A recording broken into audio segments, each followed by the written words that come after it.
Bank Jatim Syariah merupakan unit usaha syariah di mana di dalam seluruh proses transaksinya didasarkan pada prinsip-prinsip akad syariah. Di dalam Bank Jatim Syariah terdapat dua jenis produk pembiayaan, yaitu produk konsumtif dan produk produktif. Produk produktif merupakan produk yang ditujukan untuk memenuhi kebutuhan dalam meningkatkan suatu usaha, baik itu usaha yang bergerak di bidang produksi, bergerak di investasi, maupun di perdagangan. Untuk produk produktif sendiri dibedakan menjadi dua jenis lagi, yaitu jual beli dan bagi hasil. Untuk jual beli ini ditetapkan untuk akad murabahah, salam, dan istisna. Sedangkan dalam produk bagi hasil didasarkan pada akad mudorobah dan musyarakah. Selanjutnya untuk produk konsumtif. Nah, produk konsumtif ini ditujukan untuk bagi calon nasabah yang ingin melakukan pembiayaan yang bersifat konsumtif, yang dibedakan menjadi tiga jenis, yaitu pembiayaan multiguna syariah yang ditujukan untuk karyawan swasta maupun pemerintah. Yang kedua ada pembiayaan kepemilikan kendaraan, ini ditujukan bagi calon nasabah yang ingin melakukan pembelian kendaraan. Yang ketiga ada pembiayaan untuk kepemilikan rumah, di mana pembiayaan ini ditujukan untuk calon nasabah yang ingin memiliki rumah. Nah, jadi kelompok kami akan memaparkan sebuah hasil observasi yang kami lakukan di Bank Jatim Syariah tentang salah satu akad pembiayaan yang ada di sana, yaitu akad musyarakah. Nah, seperti yang sudah dipaparkan tadi, bahwa akad musyarakah termasuk ke dalam akad pembiayaan produktif, di mana akad ini ditujukan untuk memenuhi kebutuhan dalam meningkatkan suatu usaha, baik itu usaha di bidang produksi, perdagangan, maupun investasi. Jadi, bagaimana sih persyaratan yang harus dipenuhi bagi calon nasabah dalam pengajuan transaksi akad musyarakah ini?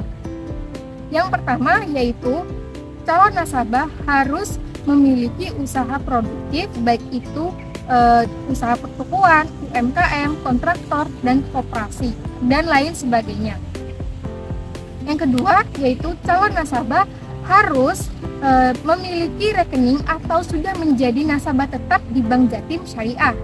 Yang ketiga yaitu adanya surat legalitas dari pihak nasabah yang ingin mengajukan akad pembiayaan musyarakah, seperti KTP, KK, surat izin usaha, surat mutasi rekening, dan lain sebagainya. Selanjutnya ke tahap pengajuan akad musyarakah. Proses pengajuan akad musyarakah di Bank Jatim Syariah meliputi yang pertama, pemilihan target calon nasabah yang akan diberikan penawaran pembiayaan. Yang kedua, akan diadakan pertemuan sama calon nasabah. Yang ketiga, calon nasabah akan mengisi form permohonan dan mengisi data. Yang keempat, dari bank tersebut akan mengecek data kelengkapan calon nasabah dan akan meregister ke kantor Bank Jatim Syariah. Yang kelima, pihak bank akan mengecek data calon nasabah dan menggunakan data informasi debitur SNI untuk memverifikasi histori pembayaran calon nasabah. Yang kelima, pihak bank akan melakukan kunjungan ke usaha nasabah untuk melakukan dokumen dan data. Kemudian kita lanjut ke tahap pembagian hasil antara nasabah dengan pihak bank.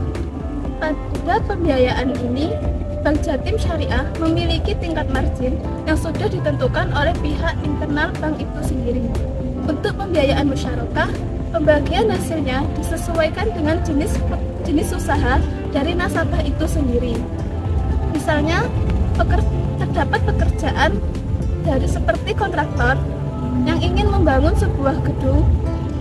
Kemudian, kontraktor tersebut sudah bisa memperkirakan berapa nilai laba yang sudah ia dapatkan. Setelah itu, kontraktor membuat proyeksi bagi hasil.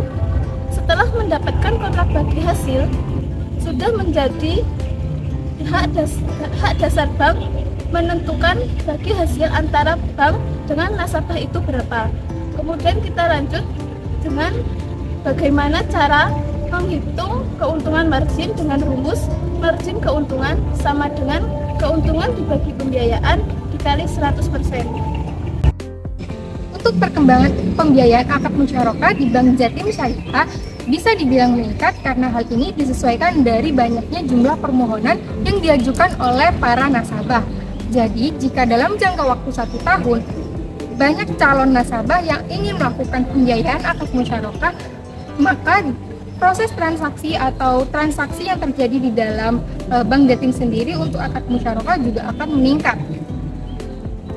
Dan bagaimana sih Bank Jatim Syariah bisa memastikan transparansi yang terjadi antara pihak bank dan pihak nasabah? Di sini sudah ditentukan sejak awal dari proses pengajuan hingga proses akhir atau bagi hasil nanti bahwa ada kesepakatan bersama di mana hal ini dilakukan untuk meminimalisir terjadinya kesalahan baik itu dari pihak bank sendiri maupun dari pihak nasabah.